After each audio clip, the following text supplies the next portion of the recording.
The last time we saw Carthage, they had just lost a war to Rome, had to give up a lot of land, and also were pretty broke.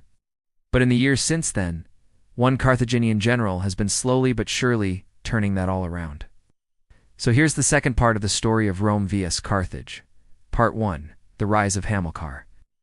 Now if you need a refresher on what happened in the last video, go ahead and click the link above or the card in the upper right-hand corner of your screen. But essentially at the end of the First Punic War, the mercenaries of the Carthaginian army were pretty upset about not getting paid. And to be fair, it was like 2 years overdue at this point, and Rome didn't exactly have the best reputation when it came to paying their debts. You know, if you don't believe me, just ask the Greek mercenaries who fought for the Romans in the previous Pyrrhic War against Rome. They never got paid either. Anyway, these disgruntled mercenaries started to look elsewhere for work, and one man in particular caught the eye of Hamilcar Barca, a successful Carthaginian general who had recently seized control of the western Mediterranean island of Sardinia, which was previously controlled by the Phoenicians. Hamilcar was impressed by these mercenaries, and he put them to work helping him subdue and govern Sardinia. It was during this time that Hamilcar's sights began to set beyond the Carthaginian homeland on the Iberian Peninsula. As we discussed in our previous episode, Rome had seized the westernmost part of the Iberian Peninsula after winning the First Punic War. However, Carthage still controlled the eastern half of the region, and Hamilcar began to expand his influence there.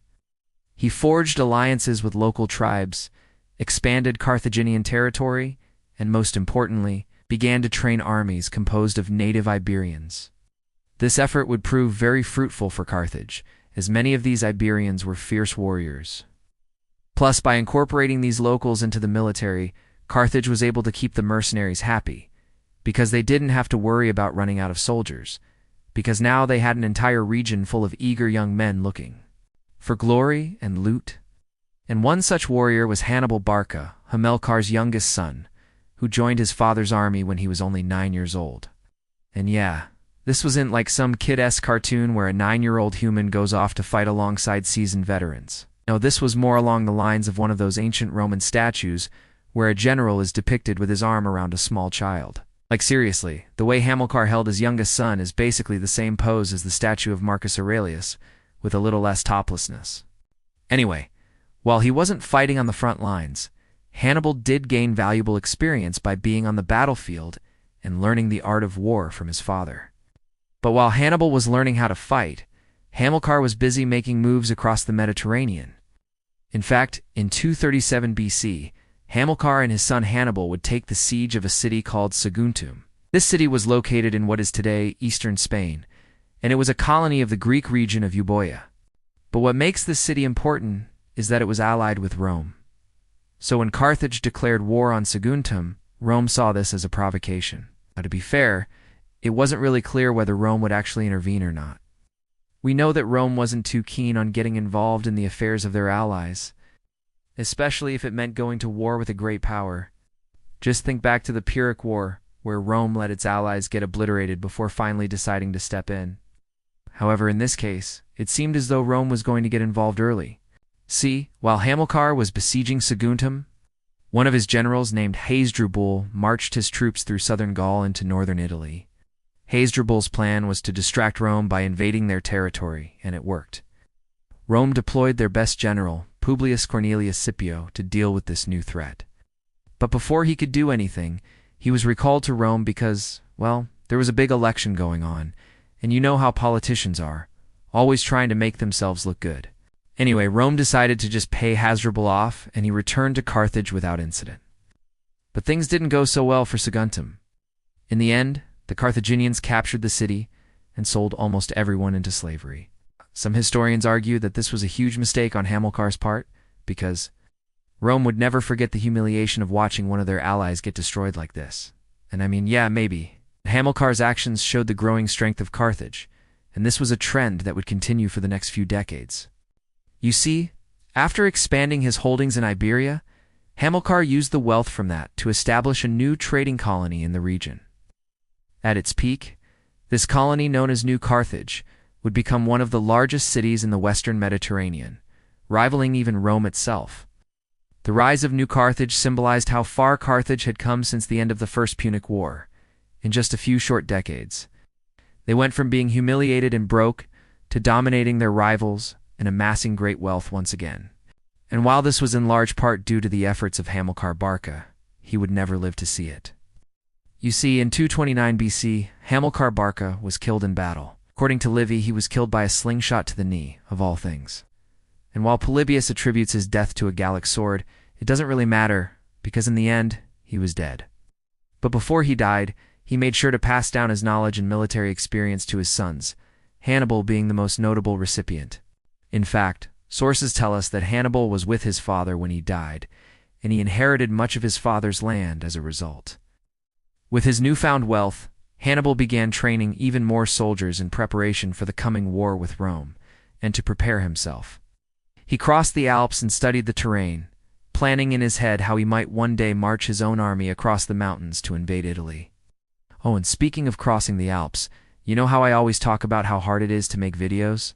Well, and did you know that even though there are tens of thousands of servers out there, most of them are absolutely trash? Like, seriously? Just browsing Reddit can sometimes be dangerous if you're not using a VPN, because you never know what kind of viruses or malware can be lurking in the community tab. And honestly, even if you're not doing anything sketchy online, just browsing the internet without a VPN means that someone, somewhere, can easily find out personal information like your IP address, which means they can find out what country you're from, what state you're in, and even your general location. Once someone knows all of that, they can steal your identity and commit all kinds of fraud in your name. So even if you're in the clear, someone else might not be. And even if you're using a VPN, you still have to worry about logging into all those websites. But with NordVPN, not only does your activity stay private, but you can also access servers from 60 different countries and keep your browsing history private. I mean, you can even choose what country you want your IP address to be from. And they have a special feature called CyberSec, which prevents anyone from finding out your IP address or downloading malware onto your device. Seriously? Now back to the video. Thanks so much to NordVPN for sponsoring this episode. But enough about protecting your online activity. Let's get back to conquering Italy. In 221 BC, Hannibal finally got his chance to go to war with Rome.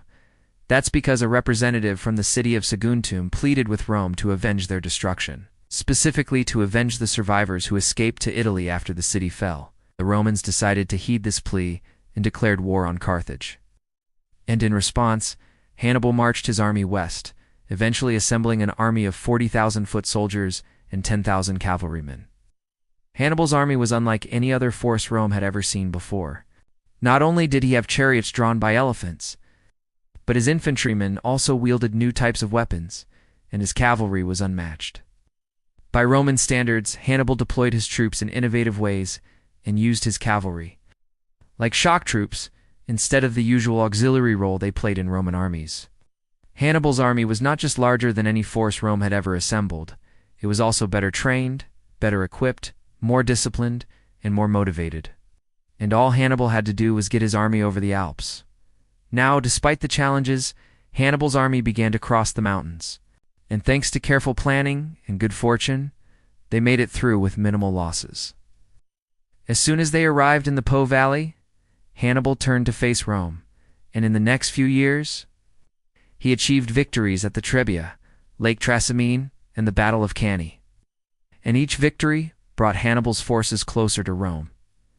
Eventually, Hannibal laid siege to the city of Capua, and while he was there, Rome sent their best general, Marcus Terentius Varro, to try and relieve the city. However, Hannibal defeated Varro's forces, destroying Rome's hopes of stopping him. It looked like Rome was doomed.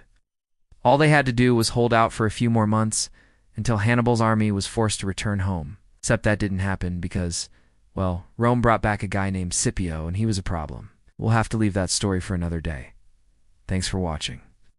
Go check out our other content, and leave a like and subscribe if you're new to the channel. Seriously, until next time.